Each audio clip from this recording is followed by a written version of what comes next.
지금 대한민국 그 정치판은 토론이라는 게 없어요. 진영 논리만 있어요. 내 진영의 사람은 도둑놈이라도 이건 지지하는 거야. 나쁜 놈이라도 지지하는 거야. 그게 옳고 그름이 없어요. 시장님, 그걸 아는 사람이 그래? 참 못된 질문이네.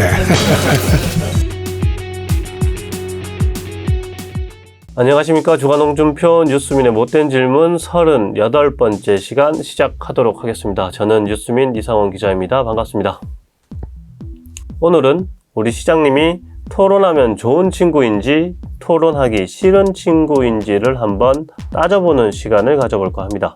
지난 9일 우리 시장님 유시민 작가와 함께 MBC 100분 토론 천회 특집 방송에 출연하셨죠.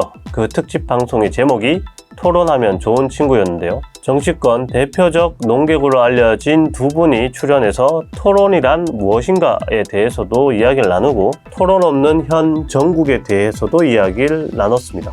저도 재미있게 보면서도 한편으론 우리 시장님이 토론하면 좋은 친구가 맞나?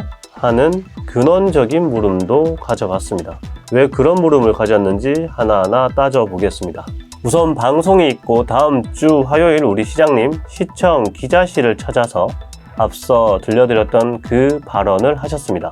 참고로 저는 이 간담회에 참석하지 못하고 있는데요. 시청 기자실이 폐쇄적으로 운영되기 때문입니다. 대구시는 대구시가 너무 알리고 싶은 소식, 예를 들어 TK 신공항 특별법 통과 같은 것, 또는 최대한 많은 언론이 받아쓰게 만들어야 하는 소식은 대다수 언론에 보도 자료를 돌리거나 브리핑을 할 때도 공지해서 참석할 수 있도록 하고 있습니다. 하지만 시장이 기자실을 방문하는 간담회의 경우엔 기자실에 자리를 차고 앉아 있는 주요 매체 또는 자리는 없더라도 영향력을 무시할 수 없는 소수 매체에게만 소식을 알려 진행하고 있습니다. 이는 전임 권영진 시장 때나 홍준표 시장 때나 크게 다르지 않은 모습이긴 한데요. 다만 권 전 시장은 기자실만 방문하는 간담회를 그닥 즐기진 않았고 취임 기념주간, 신년, 송년 간담회를 전체 언론에 열어놓고 진행하는 방식을 선호했습니다. 반면 우리 홍 시장은 다양한 언론과 만나는 것보단 기자실을 찾아가 소수 언론을 만나는 걸 선호하고 있습니다. 작년 7월 취임 기념 간담회를 전체 언론에 오픈해 진행한 걸 제외하면 현재까지 10개월 동안 6차례 기자실을 방문해 간담회를 진행했습니다.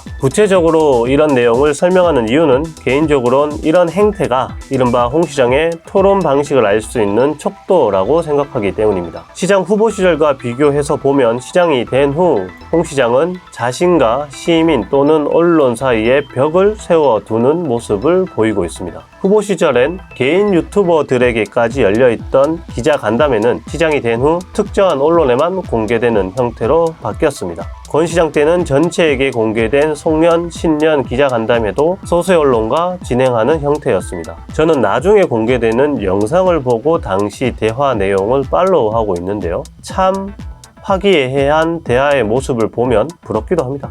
현재 대구의 상황이 그렇게 웃기만 할 수 있는 상황인가 싶기도 하고요. 저희 같은 일종의 못된 질문을 하는 언론을 굳이 부르고 싶진 않은 마음은 알겠습니다. 홍 시장은 한번 부정적인 선입견을 가진 상대에겐 그닥 호의적인 태도를 보이진 않는다고 합니다. 홍 시장에게 저희는 아마도 듣보잡이거나 못된 질문만 하는 언론으로 찍혀 있을 테니 더 부를 이유는 없겠죠. 그런데 말입니다. 여기에서 우리 시장님이 생각하는 토론이 무엇인지 드러난다는 걸 아셔야 할 것 같습니다. 토론은 나와 상대의 옳고 그름을 판별하는 행위라기보단 나와 다른 상대의 이야기를 듣고 절충점을 찾아가는 행위라고 봐야 할 겁니다. 옳고 그름을 판별하는 건 법정에서나 해야 할 일이겠죠. 그렇다면 저희처럼 견해가 다른 언론의 물음도 받고 대화를 나눌 자리도 고민하는 게 토론하면 좋은 친구라고 할 수 있지 않을까 싶습니다. 하지만 우리 시장님은 그러지 않으시겠죠.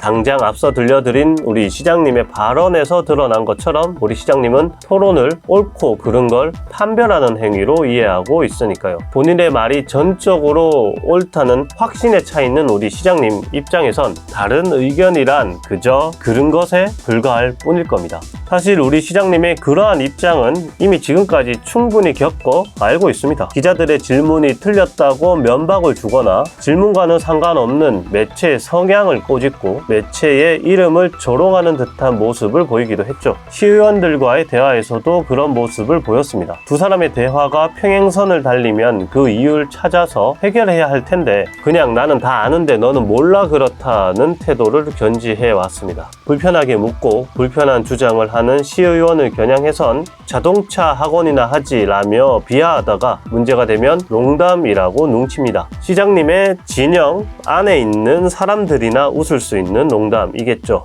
진영 밖에 있는 사람 또는 당사자가 그 이야기에 웃을 수 있을까요? 해당 의원이 2번이나 시장님에게 면담을 요청했다고 하는데 아직까지 답변을 받지 못했다고도 합니다. 결정적으로 우리 시장님이 시장이 된 후 대구시가 정책 토론제도 손질에 나선 건 우리 시장님이 진짜 토론을 싫어한다는 걸 확증적으로 보여줍니다. 300명인 토론 청구인 수를 5배 늘리고 청구할 수 없는 대상도 늘리는 것이 시민들과의 토론을 확대하는 것이라고 말할 수는 없을 겁니다. 특히 대구시가 내부 검토 단계에서 밝힌 제도 손질의 이유가 특정 집단의 주장을 논쟁거리로 만드는 수단으로 이용돼 행정력이 낭비된다는 거였다는 걸 상기하면 우리 시장님을 토론하면 좋은 친구라고 지칭하는 게 오히려 신뢰가 아닐까 싶어집니다. 정말 토론을 좋아하는 분이라면 언제든 저희를 찾아주시겠죠. 아마 그러진 않을 것 같습니다만